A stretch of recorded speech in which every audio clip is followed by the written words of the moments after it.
Public accounts committee ने FBR से sugar mills मालिकान की फहरिस्त मांग ली। चेयरमैन पीएसी जुनैद अकबर ने कहा, बताया जाए किसकी कितनी शुगर मिले हैं। अगर गलत बयानी की तो मामला इस्तेहकाक कमेटी में ले जाएंगे। इजलास में चीनी की इम्पोर्ट से मुतालिक एफबीआर की टैक्स छूट देने पर कड़े सवालात। रुकन रियाज फतियाना ने कहा, क्या वजह थी कि रातों रात एसआरओ जारी करके टैक्सों में छूट दी गई। चीनी की कीमत की मद में कौम के साथ 287 अरब रुपए का धोखा किया गया। निशानदही करने वाले पंजाब के केन कमिश्नर जमान वट्टू को हटाकर खुद लाइन लगा दिया गया। सनाउल्लाह मुस्तकील ने कहा, किसको फायदा पहुंचाने के लिए एफबीआर ने एसआरओ जारी किया। चीनी की 1 रुपया कीमत बढ़ाने से 44 अरब रुपए कमाए जाते हैं। मीन आमिर पीरजादा ने कहा, शुगर एडवाइजरी बोर्ड सारे फसाद की जड़ है। सदर और वज़ीर आज़म अवाम को लूट कर पैसे अपनी जेबों में डाल रहे हैं। इजलास में सेक्रेटरी सनअत और पैदावार ने बताया कि हुकूमत ने 3 मराहिल में 7,90,000 टन चीनी एक्सपोर्ट करने की इजाज़त दी, जिससे $40 करोड़ से ज़्यादा ज़रिए मुबादला कमाया गया।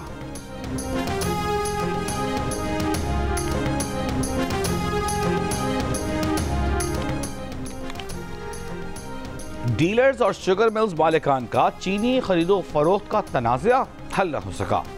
शुगर डीलर्स को आज भी चीनी 165 रुपए किलो पर नहीं मिली। बाजार में आज भी चीनी की सप्लाई मुअत्तल। लाहौर में 31 जुलाई के बाद मुकामी दुकानों पर चीनी का स्टॉक खत्म होने का खदशा। कराची में होल सेल में चीनी 174 रुपये जबकि रिटेल में 180 से 190 रुपये फी किलो में मिल रही है। पेशावर में चीनी की होलसेल कीमत 175 रुपये और रिटेल कीमत 180 रुपये फ़ी किलो है। कोयटा में चीनी रिटेल में 185 से 190 रुपये फ़ी किलो में फ़रोख्त की जा रही है। इस्लामाबाद में फ़ी किलो चीनी की कीमत 195 से 200 रुपये तक है। बड़े मराकज़ की मार्केटों में चीनी दस्तयाब ही नहीं। हुकूमत ने इस्लामाबाद के लिए रिटेल कीमत 172 रुपये फ़ी किलो मुकर्रर कर रखी है। चीनी का मसनूई बहरान पैदा करने वालों के खिलाफ कार्रवाई के लिए फील्ड अफसरान की छुट्टियाँ मनसूख। तबादलों पर पाबंदी आयद।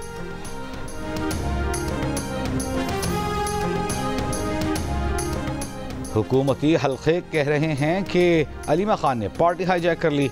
अलीमा खान से सहाफ़ी का सवाल। अलीमा खान बोली, उनसे अपनी पार्टी तो संभाली नहीं जाती। पीटीआई की क्या फिक्र पड़ी है। उनके पास 6 लोग हैं। इसहाक डार वज़ीर ख़ारजा, डिप्टी वज़ीर आज़म, शुगर बोर्ड के एडवाइज़र और चेयरमैन भी हैं। एक बंदे के पास 10-10 ओहदे हैं। आवाज़ उठाने वालों को नाअहल किया जा रहा है।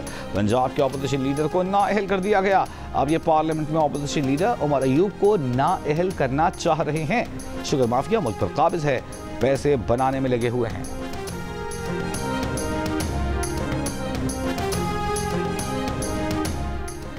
चेयरमैन पीटीआई बैरिस्टर गौहर का कहना है कि दीवार पर लिखा नजर आ रहा था, हमारे लोगों को नाअहल किया जाएगा। इलेक्शन कमीशन ने जल्दी दिखाई। इलेक्शन कमीशन वजाहतें देने की बजाय आइन और कानून फॉलो करे। ऑपोजिशन को नाअहल करने से बेहतर है होश के नाखून लें। 10 साल तो क्या, अगर उम्र कैद भी हो तो इलेक्शन कमीशन को सुनना पड़ता है। अदालतें मर्जी का वकील करने का वक्त ही नहीं दे रही। फेयर ट्रायल के तकाजे पूरे नहीं हो रहे। एक सवाल पर बैरिस्टर गौहर बोले, बानी पीटीआई के बच्चों से बराह रास्त रब्ता नहीं, अपने वालिद के लिए आना उनका हक है। अगर वो आए तो पुरजोश इस्तकबाल करेंगे।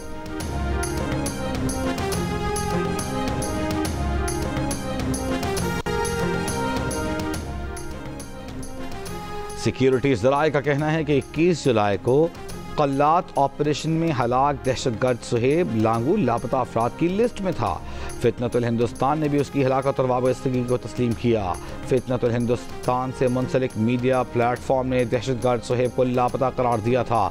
सिक्योरिटी ज़राए के मुताबिक इससे कबल मार्च 2024 को गवादर हमले में हलाक दहशतगर्द करीम जान और नेवल बेस हमले में मारा गया दहशतगर्द अब्दुल वदूद भी लापता अफराद की फहरिस्त में शामिल था।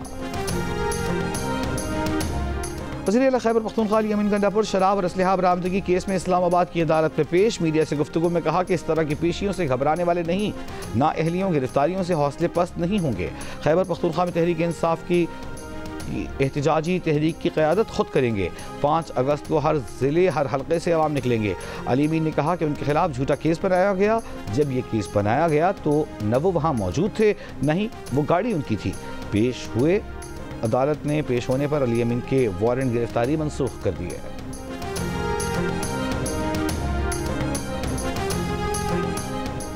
गवर्नर खैबर पख्तूनख्वा फैसल करीम कुंडी ने कहा है कि हुकूमत ने सूबे को दहशतगर्दों के हवाले किया हुआ है।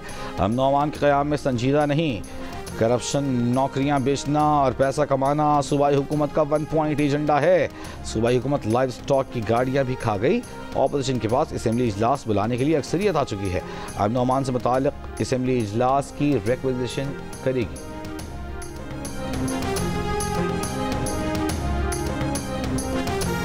पंजाब असेंबली प्रेस हॉल में ऑपोजिशन को मुबैना धमकियां देने पर deputy opposition leader Moin Qureshi ने डेप्यूटी स्पीकर जहीर इकबाल को खत लिख दिया। खत में कहा गया है कि गुज़िश्ता रोज़ प्रेस हॉल में ऑपोजिशन MPAs पर किराए के बदमाशों से हमला कराया गया। हुकूमती MPA हसन रियाज की जानिब से ये अमल किया गया। हसन रियाज को इस अमल पर मुअत्तल किया जाए। डेप्यूटी स्पीकर पंजाब असेंबली का कहना है कि वाक़े पर मुताल्लिका रुकन की मुअत्तली आइन और रूल्स के मुताबिक है। नॉन मेंबर्स की ऑपोजिशन अरकान को दी गई धमकियां नाकाबिल कबूल हैं।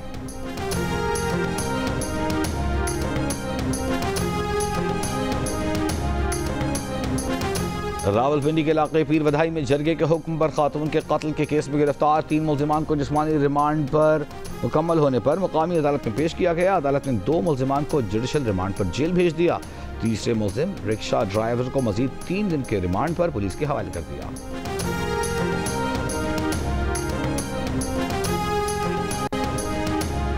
तीस 31 जुलाई के दरमियान दरियाए चनाब और जहलम में सैलाबी सूरत हाल का खदशा। PDA में पंजाब ने दरियाए चनाब, जहलम और इनसे मुल्हिका नदी नालों में सैलाब का अलर्ट जारी कर दिया। रावलपिंडी में, गुजरांवाला, लाहौर में बारिशों से अर्बन फ्लडिंग का भी खदशा। अवाम को एहतियाती तदाबीर पर अमल करने की हिदायत।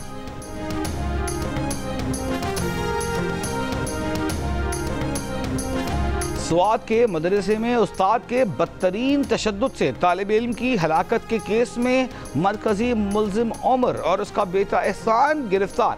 अदालत ने 3 रोज़ा रिमांड पर पुलिस के हवाले कर दिया। तशद्दुद में मुलव्वस 10 मुलजिमान पहले ही गिरफ्तार किए जा चुके। DPO मोहम्मद उमर खान के मुताबिक तशद्दुद से तालिब इल्म की हलाकत के बाद मरकजी मुलजिमान फरार हो गए थे। और प्राइम मिनिस्टर यूथ प्रोग्राम के तहत लाहौर कलंदर्स की जानिब से मुल्तान में क्रिकेट ट्रायल्स के आखिरी दिन बड़ी तादाद में विमेन क्रिकेटर्स किस्मत आजमाने पहुंच गईं। Bahauddin Zakaria university ground women's cricketers के बैटिंग और बॉलिंग के ट्रायल्स जारी। ट्रायल्स के अख्ताम पर मेंस और वुमेन्स टीमों का ऐलान आज किया जाएगा।